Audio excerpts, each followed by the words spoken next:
चादर तानी है। घर में तेरे भक्तों के जो दाना पानी है, ये सब तेरी देन है, तेरी मेहरबानी है। शुक्राना गुरुजी तेरा, शुक्राना हर पल करूं मैं तेरा शुक्राना। माँ के साथ तार से तार जुड़ने पर ही हमारा जीवन माँ के अनुसार बदलने लगता है। माँ के अनुसार कि जिस तरह कहा जा रहा है उस तरह वो जीवन परिवर्तन होना शुरू हो जाता है। ये तार तभी जुड़ती है जब हम माँ के द्वारा दिया जाप करते हैं। ये तार कब जुड़ती है? जब हम सिमरन करते हैं, जब हम मेडिटेशन करते हैं, तो ये तार जुड़ जाती है। सतगुरु के संग तार जुड़ जाती है। पहले 24 मिनट, फिर 24 से 40 मिनट, फिर 40 से 1 घंटा, 15 मिनट यानी सवा घंटा। फिर आपके जीवन में चमत्कार होने लगते हैं। ये जिनके जीवन में चमत्कार हुए हैं ये उन्होंने ही लिखा है। फिर एहसास होने लगता है कि ये तो मेरी माँ ने किया है। फिर जब कोई घटना, कोई मिरेकल, कोई ऐसी चीज जो लगता है नहीं हो सकती हो जाए, तो एहसास होता है कि अरे ये तो मेरी माँ ने किया है। हम तो इस काबिल नहीं थे, ये तो मेरी माँ ने किया है। ये तो मेरी साईं की कृपा से हुआ है, ये तो मेरे सतगुरु की कृपा से हुआ है। ये तो हम नहीं कर सकते थे, ये तो वही कर सकते थे। एहसास होता है कि उनके बदौलत हो रहा है। और सच यही है, सच भी यही है कि जो हो रहा है उनके ही बदौलत हो रहा है। उनके चाहे ये सांसें चल रही हैं, उनके चाहे हम सब जी रहे हैं, उनके चाहे जीवन में सत घटनाएं हो रही हैं, उनके चाहे।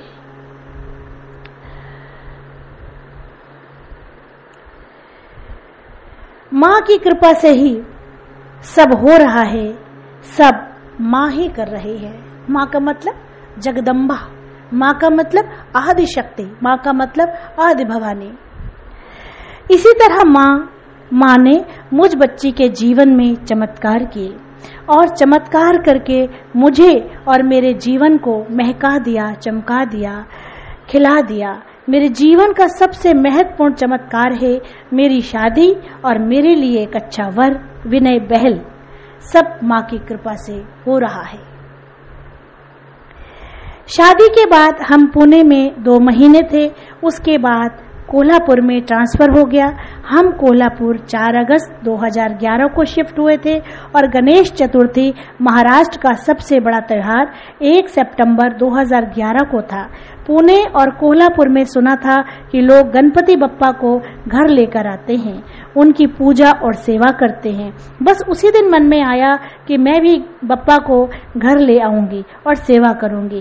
पर ये भी सोचती थी कि ये सब कैसे होगा, क्योंकि घर में तो कुछ भी नहीं था। ये सच है, माँ साक्षी है कि ये सोचा था कि सबसे पहले गणपति जी को लाकर बैठाएंगे, कैसे होगा सब। माँ कहती है जहाँ चाह वहाँ रहा। माँ कहती है जहाँ चाह वहाँ रहा। यदि मन में कोई चीज की चाह है तो निश्चित ही परमात्मा उसकी राह निकाल देते हैं। बशर्ते चाह आंतरिक होनी चाहिए। शब्दों की चाह और आंतरिक चाह में बहुत फर्क है। अगर आंतरिक चाह है तो निश्चित रास्ते मिलते हैं। क्यों रास्ते मिलते हैं? क्योंकि चाह आंतरिक है और अंदर ही उसका वास है, तो उस चाह को उसे पूरा करना होता है। आपकी चाह निस्वार्थ हो, फिर देखो उसमें कैसे पंख लगते हैं, कैसे रास्ते मिलते हैं आपको। जहां चाह वहां रहा, और जो राह भगवान से जुड़ी हो वो कैसे न पूरी हो। बस फिर सबसे पहले माँ की कृपा से माँ और बप्पा का सुंदर सा मंदिर आया, और फिर क्या था, अपने आप ही घर में सब कुछ आ गया और सब माँ की कृपा से होता ही जा रहा था। 1 सितंबर को गणेश चतुर्थी थी और 30 अगस्त और 31 अगस्त को लग रहा था कि बप्पा ने अपनी सेवा की सब व्यवस्था खुद ही करवा दी है। ये सच है, जो कुछ होना चाहिए था और माँ ने हमारी सोच से भी जो परे था वह सब कुछ कर दिया। फिर उसके बाद 1 सितंबर को माँ और बप्पा की कृपा से सबसे सुंदर गणपति जी घर आए। हमने बप्पा का स्वागत किया और 5 दिन घर में उनकी सेवा की। बोलो सच्चे दरबार की, माँ के प्यार की, जयकारा शेरा वाली दा। तो ये गुंजन बहल ने लिखा है। तो माँ के प्यारे बच्चों, ये माँ की कृपा के शुक्राने आप सभी के लिखे हैं। जो चीज़ें वो ही है इसमें जो आज माँ ने सुनवाई। बोलो सच्चे दरबार की, माँ के प्यार की, जयकारा शेरा वाली दा। नमो नमो गुरुदेव तुझको नमो नमः। नमो नमो गुरुदेव तुझको नमो नमः। नमो